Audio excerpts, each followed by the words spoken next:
Au sommaire de ce journal, célébration du 11 décembre. À l'approche des festivités, on met les bouchées doubles à Banfora. Dernière touche sur les différents chantiers, mais aussi accélération dans les entraînements pour le défilé. La sélection a été dure pour certains des récalés qui ont exprimé leur déception au micro de Luc Pabelgem. Toutes les images dans ce journal.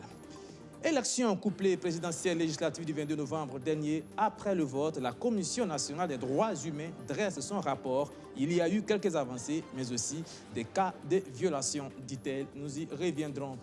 Et puis, le CODEMPP qui dénonce des lenteurs dans les dossiers judiciaires tels que celui de Norbert Zongo ou encore Thomas Sankara. Le CODEMPP qui pointe du doigt le manque de volonté politique pour élucider ces affaires et rendre justice. Voilà pour le sommaire. Bonsoir et bienvenue au 19h30 de ce lundi 7 décembre. Et si vous faites bien le calcul, nous sommes à seulement 4 jours de la fête nationale, l'indépendance célébrée cette année dans les Cascades. Dans la région des Cascades, eh bien, la capitale Banfora est en train de se parer de ses plus beaux habits pour accueillir les festivités, dernier coup de pelle, ultime coup de pioche, mais il y a aussi les entraînements pour le grand défilé. Et à ce niveau, vous allez le voir, la sélection a été rude. Certains récalés sont tout de même un peu déçus. Mais dans l'ensemble, les choses se sont passées dans une ambiance bon enfant, telle que nous le raconte et nous le montre notre envoyé spécial dans la cité du paysan noir, Luc Pabelgem.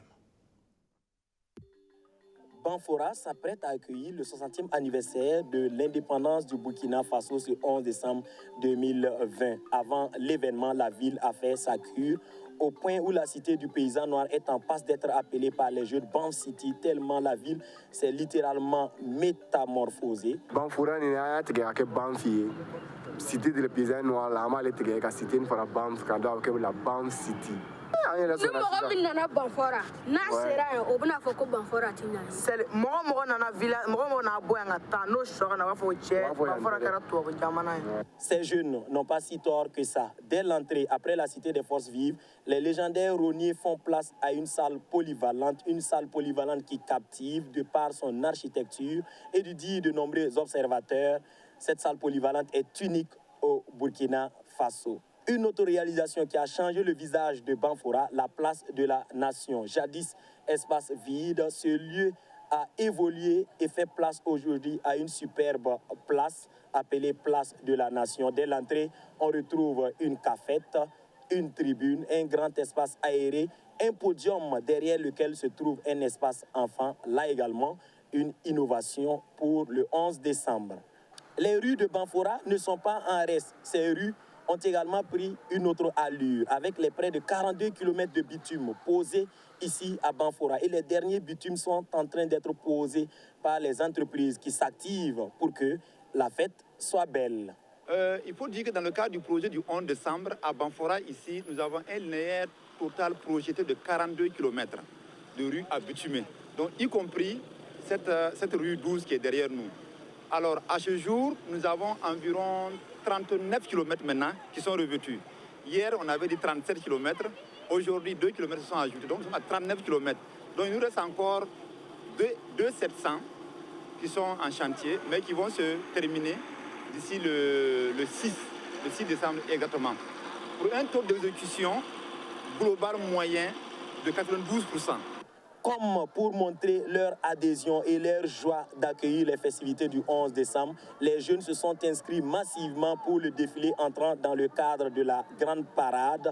Et ces jeunes sont venus nombreux. Après 3 semaines d'entraînement, il y a eu beaucoup de récalés, comme quoi, généralement, il y a beaucoup d'appelés et très peu d'élus.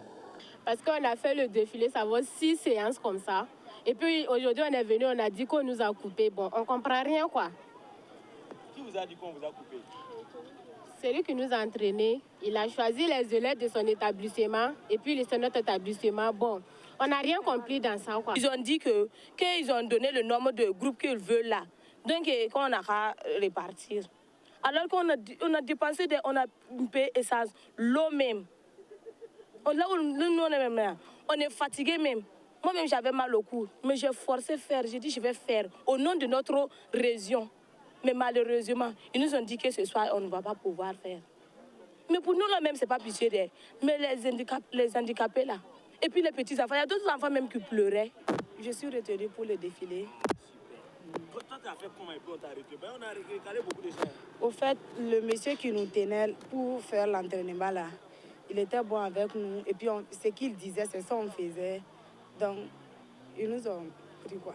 Je suis venue pour défiler puisque je fais partie de la région ici. Je suis née à Banfora. Donc, c'est à cause de ça je suis venue défiler. C'est pas pour avoir quelque chose, quoi. C'est une fierté pour moi. Banfora est fin prêt pour ce 11 décembre 2020. La ville attend les festivaliers. Et les habitants, eux, ils n'ont pas changé leurs habitudes d'hospitalité. Quant au Bangui, il continue de couler à flot des nombreux rogniers qui composent la région des Cascades.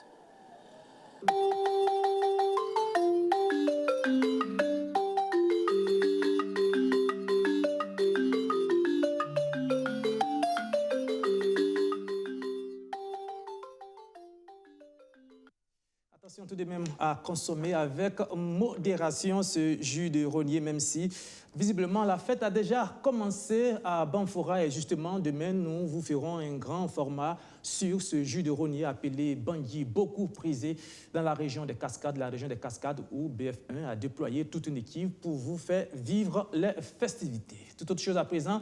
Et venons-en maintenant à ce rapport de la Commission nationale des droits humains, la CNDH, qui avait déployé plus de 200 observateurs pour les élections couplées présidentielles législatives du 22 novembre dernier. Dans ses conclusions, la CNDH mentionne des avancées notables, précisément le vote des personnes détenues et celui des Burkinabés vivant à l'extérieur, mais elle a aussi pointé du doigt des cas de violation en rapport avec les droits humains. Tous les détails, Justin Amonto.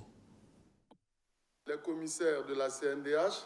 Elle est présente dans cette région du Burkina Faso, avant, pendant et après les élections couplées du 22 novembre. La Commission nationale des droits humains, CNDH, était sur le terrain pour constater le respect des droits humains pendant le processus électoral. Ce lundi 7 décembre, l'institution présente son rapport de monitoring des droits humains en période électorale. La mission de monitoring des droits humains dans le processus électoral au Burkina Faso, première du genre conduite par la CNDH, a été menée du 15 au 25 novembre 2020 dans cette région de notre pays et a concerné 26 provinces sur les 45 que compte le Burkina Faso. Tenant compte du contexte, la CNDH a opté de mener sa mission dans les régions les plus confrontées à l'insécurité, à savoir la boucle du Mouhoun, l'Est, le Nord, le Nord-Est et le Sahel, en incluant celles du centre et des hauts bassins. Sous la supervision des commissaires de la CNDH dans ces régions, ils étaient plus de 230 observateurs, moniteurs à être déployés sur le terrain pour noter des cas de violation des droits humains. La CNDH relève dans son rapport le non-respect des mesures barrières contre la COVID-19. Bien d'autres manquements ont été observés. Il s'agissait également de la non-priorisation des personnes vulnérables. On a vu également que les personnes en situation d'handicap pour exercer leur droit de vote, leur dignité n'était pas préservée. Impossibilité d'exercer le droit de vote pour certains détenteurs de cartes d'électeurs, annulation et non-ouverture des bureaux de vote dans certaines localités, affrontements entre militants et partis politiques dans le Haut-Bassin. Bref, la CNDH en arrive à la conclusion que les incidents ont impacté la jouissance des droits relatifs à la liberté de la circulation, la non-discrimination et le droit de vote. Des acquis à relever. La Commission nationale des droits humains note l'effectivité du vote des Burkinabés de l'extérieur et des détenus. Une première dans l'histoire politique du Burkina Faso. Et s'il y a un sujet qui a été royalement ignoré lors de ces joutes électorales, c'est bien celui des procès emblématiques encore pendants. C'est du moins ce que dénonce un collectif d'organisations syndicales et associatives pour les codes des MPP. Eh bien, les dossiers Norbert Zongo, Thomas Sankara, Dabo Boukari, entre autres, piétinent au gré des climats et des régimes politiques qui se succèdent et aux grandes dames de la vérité judiciaire. Plus d'explications, Abdelaziz Assari. Le collectif des organisations démocratiques de masse et de partis politiques CODE-MPP et la coalition nationale de lutte contre la vie chez CCVC, toujours déterminés à obtenir justice et vérité pour Norbert Zongo. Chris Zogon Zougmouré et ses camarades estiment que jusque-là, les différents régimes qui se sont succédés à la tête du Burkina Faso n'ont pas été à la hauteur des attentes des populations en matière de vérité et de justice sur les nombreux crimes de sang. Classé en 2006, le dossier Norbert Zongo a été réouvert en octobre 2014 après la déchéance de l'ancien président Blaise Compaoré. Pour Maître Prosper Farama, cela n'est pas suffisant. Il faut qu'il y ait jugement. Quand on regarde, moi je fais un constat. De toute la campagne, j'ai entendu tous les présidentiables qui sont allés à la conquête du pouvoir. Très peu ont fait de la question de la justice une question fondamentale. Vous êtes les journalistes, vous avez suivi, peut-être vous pourrez me contredire. Mais ils ont tous parlé de beaucoup de choses. Des tunnels, des Hakuna Matata. On a tout entendu. Mais très peu de choses sur la question de la justice. Sur la question des affaires concrètes. Norbert Zongo, Thomas Sankara, Dabo Boukari, qui tiennent en haleine le peuple depuis des années, des décennies. Personne ne vous a dit quelque chose, ne nous a dit quelque chose de concret là-dessus. Par contre, ils ont un refrain. Réconciliation nationale. Pardon. Gouvernement de large ouverture.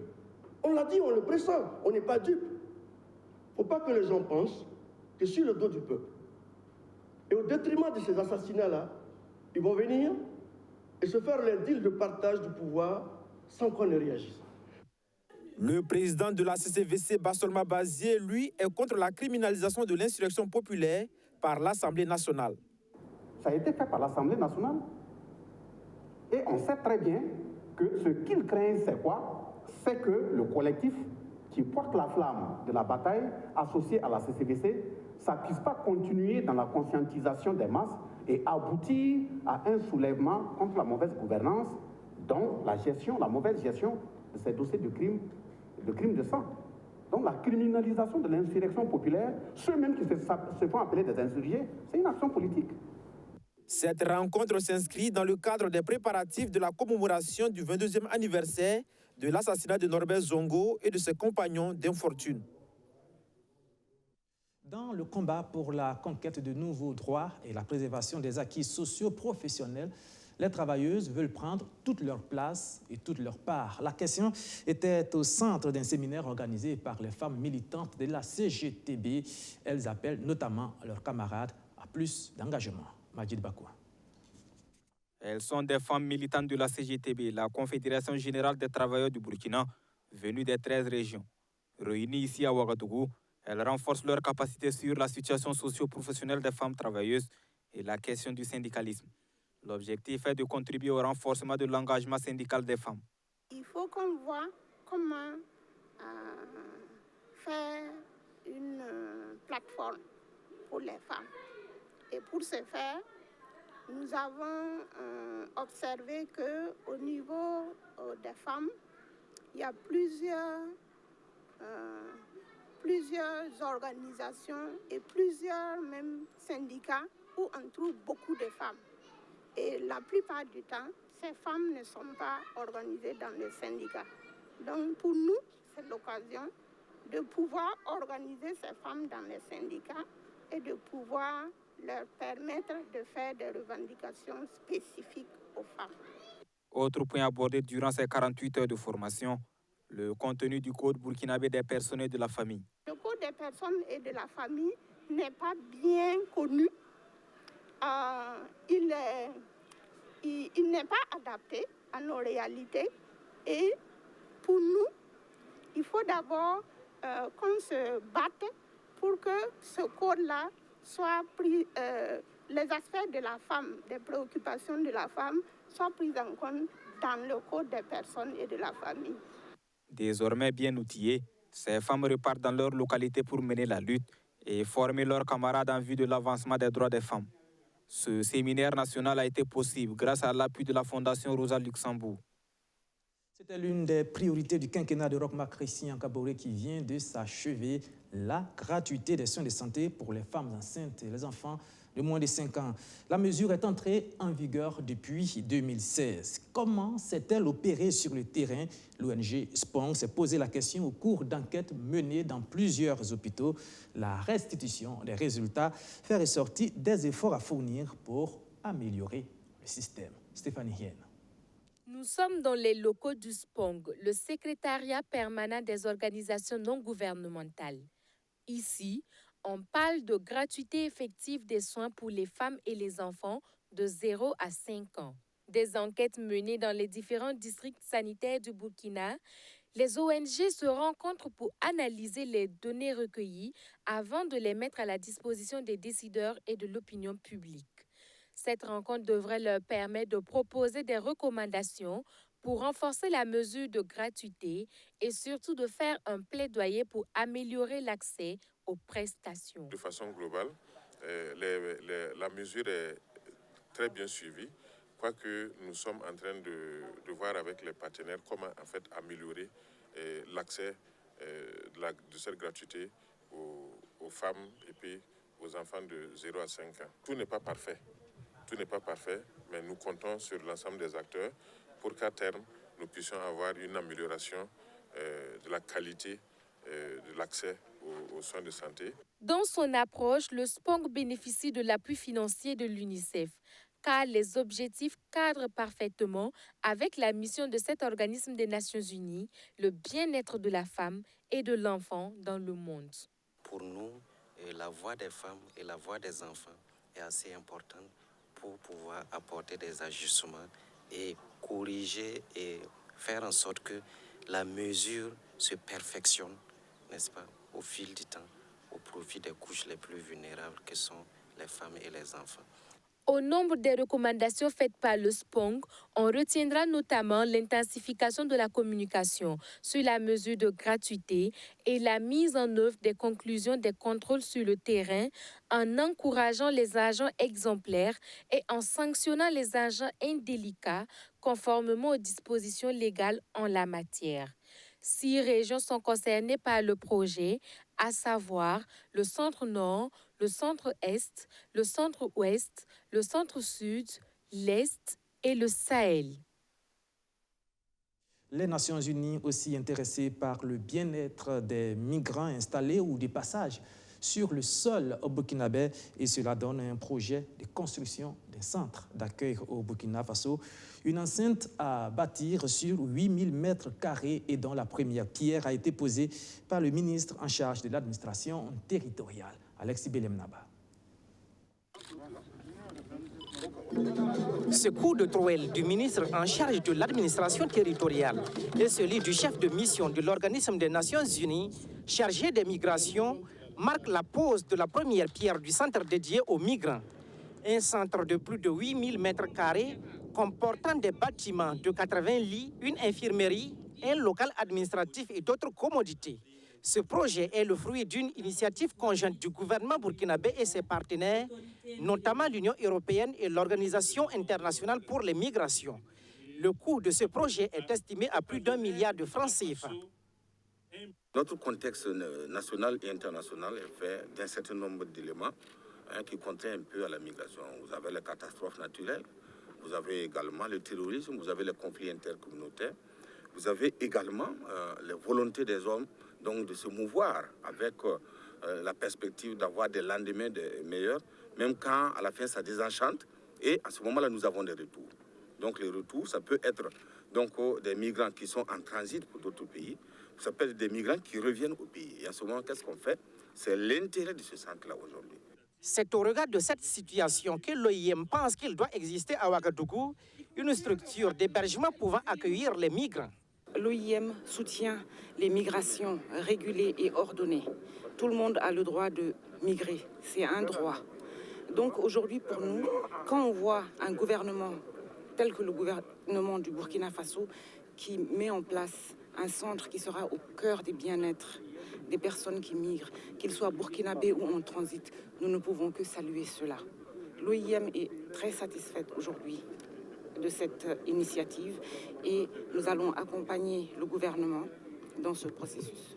Depuis le début du projet au Burkina Faso en septembre 2017, l'OIM et ses partenaires ont assisté plus de 2800 Burkinabés de retour au bercail et plus de 800 migrants vulnérables en transit.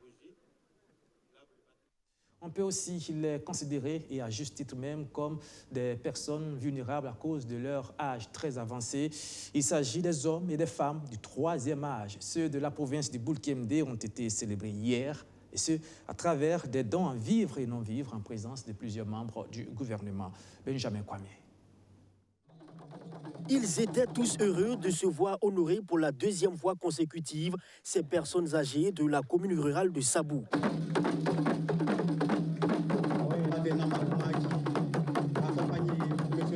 Rassemblés au sein de l'hôtel de ville, cette deuxième édition de la journée des personnes du troisième âge de Sabou se veut un cadre de sensibilisation des populations et des partenaires au développement sur les problèmes liés à la vieillesse.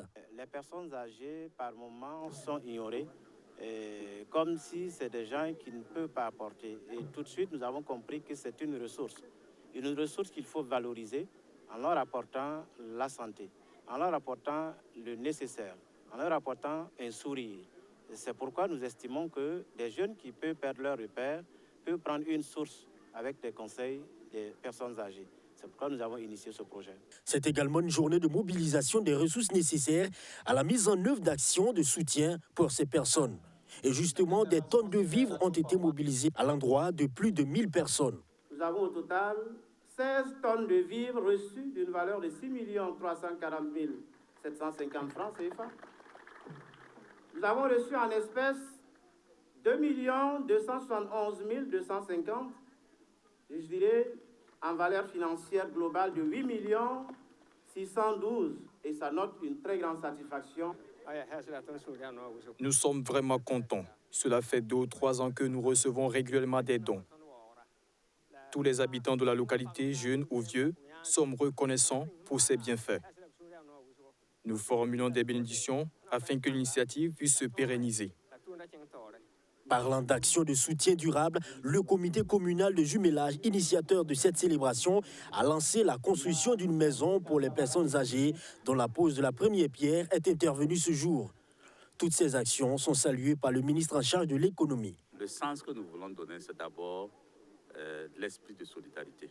Vous savez que nous avons dit que c'est une journée au profit des personnes âgées. Et nous sommes éparpillés sur les fils de Sabou, bien sûr, de part et d'autre.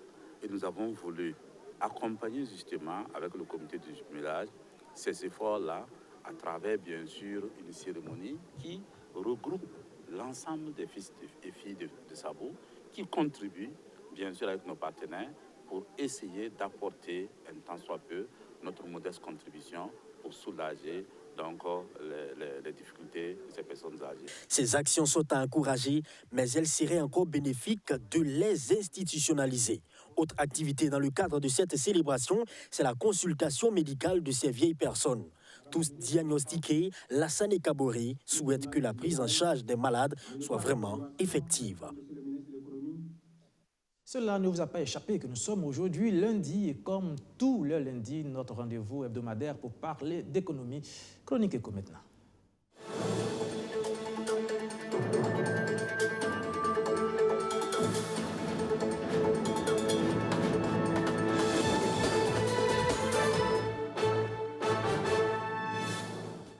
Ce soir, nous nous intéressons au phénomène des évasions fiscales en rapport avec les multinationales. Selon un rapport récent de Tax Justice Network, ce sont près d'1,5 milliard de francs CFA qui sont transférés du Burkina Faso vers les paradis fiscaux chaque année. La question qu'on se pose, c'est quels sont les mécanismes utilisés par ces fraudeurs et quels sont les pays et les circuits concernés. Élément de réponse, Rémi Lambert-Nébier. S'il y a un jeu qui est le plus imité par les services du fisc et les grandes entreprises, c'est bien celui du chat et de la souris. Le cache-cache pour se dérober de l'imposition a toujours été pratiqué, les uns préférant se réfugier dans les paradis fiscaux. Mais depuis le gigantesque scandale des Panama Papers de 2016, les États ont plus les yeux ouverts sur le phénomène des évasions fiscales. Et il y a de quoi être vigilant pour un pays comme le Burkina Faso, qui voit 1,5 milliard de francs CFA transférés chaque année vers les paradis fiscaux. Selon le récent rapport du Tax Justice Network, ces chiffres précis établis sur le Burkina Faso pour l'une des rares fois sont fournis sur la base d'analyses rigoureuses. On prend une société multinationale qui est implantée au Burkina, qui déclare un chiffre d'affaires et on va dans un autre pays où cette multinationale déclare ses bénéfices, c'est-à-dire si vous voulez une filiale, on se retrouve au niveau de la maison mère qui déclare un autre chiffre d'affaires avec des bénéfices et on compare les montants, compare les deux et à partir de cela on se dit il y a un manquant de tant de millions et un manquant de tant de milliards et c'est ça qui n'est pas sur le papier, c'est ça qui constitue justement le montant qui est transféré via les paradis fiscaux. L'étude qui s'est focalisée sur les échanges extérieurs du Burkina indexe les multinationales installées dans le pays comme susceptibles auteurs de cette pratique. Elle userait d'abus sur les impôts directs imposés par le Burkina, à savoir les impôts sur les sociétés, l'impôt sur les revenus des valeurs mobilières et l'impôt sur les revenus des créances qui particulièrement sont plus élevés dans les pays en voie de développement. Le rapport mentionne 3 pays avec qui le Burkina Faso est plus exposé à ce type de pratique à travers ses échanges commerciaux. Si le Canada et la France figurent sur la liste, la présence de la Barbade, une île située à mer des Caraïbes, laisse des interrogations quand on sait que le nom de ce pays figurait sur les tablettes des Panama Papers. Tax Justice and Water parle de circuits qui rendent le pays plus vulnérable. Parmi ces circuits, il y a le commerce, comme je l'ai cité, c'est peut-être le cas de la France et c'est peut-être le cas du Canada. Mais il y a aussi ce qu'on appelle les opérations bancaires qui peuvent être un circuit qui rend vulnérable le Burkina Faso par rapport aux flux financiers illicites. Donc nous supposons que pour le cas de la Barbade, il s'agit juste de transfert d'argent et peut-être d'opérations bancaires. Parce que ce rapport traite spécifiquement des multinationales implantées au niveau du Burkina. Donc, c'est les actions de ces multinationales-là par devers ces 3 pays qui est cité au niveau du rapport. Donc, peut-être que ces multinationales utilisent la Barbade ou les banques au niveau de la Barbade pour faire sortir leur argent, ce qui rend le pays vulnérable. L'intérêt de ce rapport publié en novembre 2020 pour le Burkina Faso est qu'il donne des pistes aux services du fisc qui savent désormais à quelle porte taper. Selon des estimations faites par nos confrères de l'économiste du Faso, ce transfert annuel de 1,5 milliard de francs CFA vers les paradis fiscaux représente environ 1254 salaires du personnel de la santé. Pour une fois, comparaison pourrait être raison.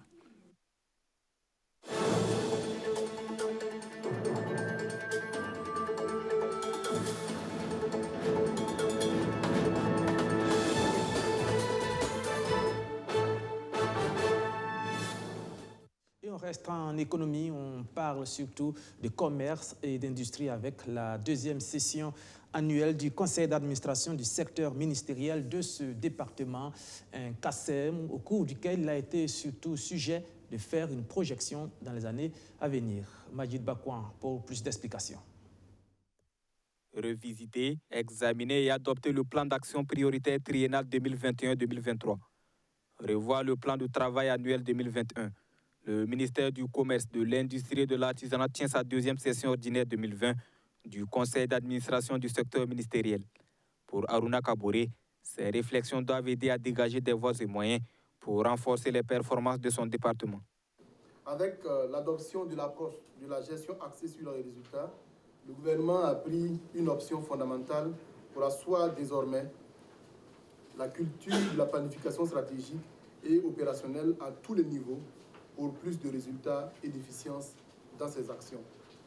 Cela s'est traduit au cours de ces dernières années par l'instauration d'une approche de planification triennale des interventions des départements ministériels afin de garantir une meilleure cohérence et une prévisibilité plus accrue des actions qui sont menées.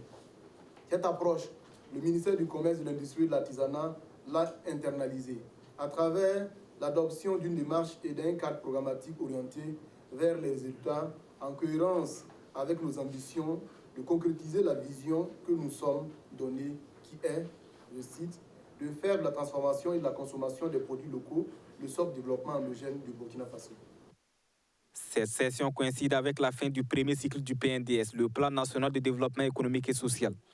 Un nouveau référentiel national de développement est donc en cours de formulation et sera le cadre d'opérationnalisation du programme de société du président du Faso, réuni le 22 novembre dernier.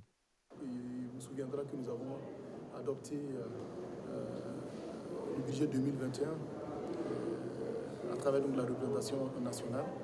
Et ce budget a été adopté avec, bien entendu, des actions programmées pour le ministère du Commerce pour l'année 2021. Et les documents de planification utilisés, ce sont les plans d'action prioritaires. Et nous devrons donc être à pied d'œuvre pour pouvoir donc attaquer l'année 2021. Ce CACEM va nous permettre d'adopter définitivement le plan de travail 2021 et le plan d'action prioritaire, la tranche plan d'action prioritaire 2021 pour pouvoir en tout cas être très opérationnel en début d'année. L'année 2020 a été marquée par des attaques terroristes et la survenue de la pandémie de la Covid-19 qui a contraint le gouvernement à réorienter les ressources vers le secteur concerné. Cette session constitue également une occasion pour régulariser la révision de la planification intervenue au mois de juillet 2020. On termine ce journal toujours en parlant d'économie, mais cette fois-ci de cet atelier de formation des agents de la Cour des comptes, une formation rendue possible grâce à l'appui financier de l'Union européenne. Toutes les explications avec Arsène Konditamde. Cette session de formation se tient dans un contexte où depuis plus d'une dizaine d'années, environ 4000 comptes de gestion des établissements publics n'ont pas encore été jugés par la Cour des comptes. Le parc CC, le projet d'appui et de renforcement des capacités de la Cour des comptes, va apporter les rudiments nécessaires aux conseillers et vérificateurs du compte afin de mener l'instruction et le jugement de 285 comptes de gestion des comptables principaux. Cette formation vient à propos pour une mise à niveau en vue d'une prise à bras le corps d'un pan des activités de la Cour des comptes restées en veilleuse.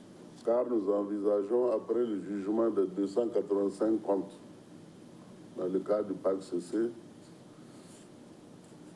une opération quasi vide des comptes de gestion à juger, de sorte à rattraper le retard accusé dans le jugement des comptes et éviter ainsi que les comptes de gestion ne tombent sous le coup de la prescription.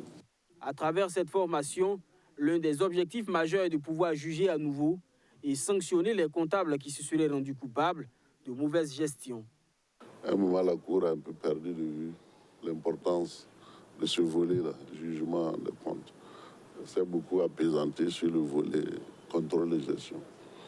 Mais elle a un peu négligé le volet jugement. Non, nous voulons rééquilibrer les choses.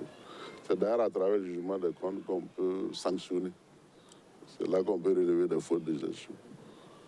Et prendre des sanctions à l'encontre des comptables qui sont fautifs. Parce que si vous ne faites pas de jugement de compte, vous ne pouvez pas relever des fautes de gestion, vous ne pouvez pas sanctionner.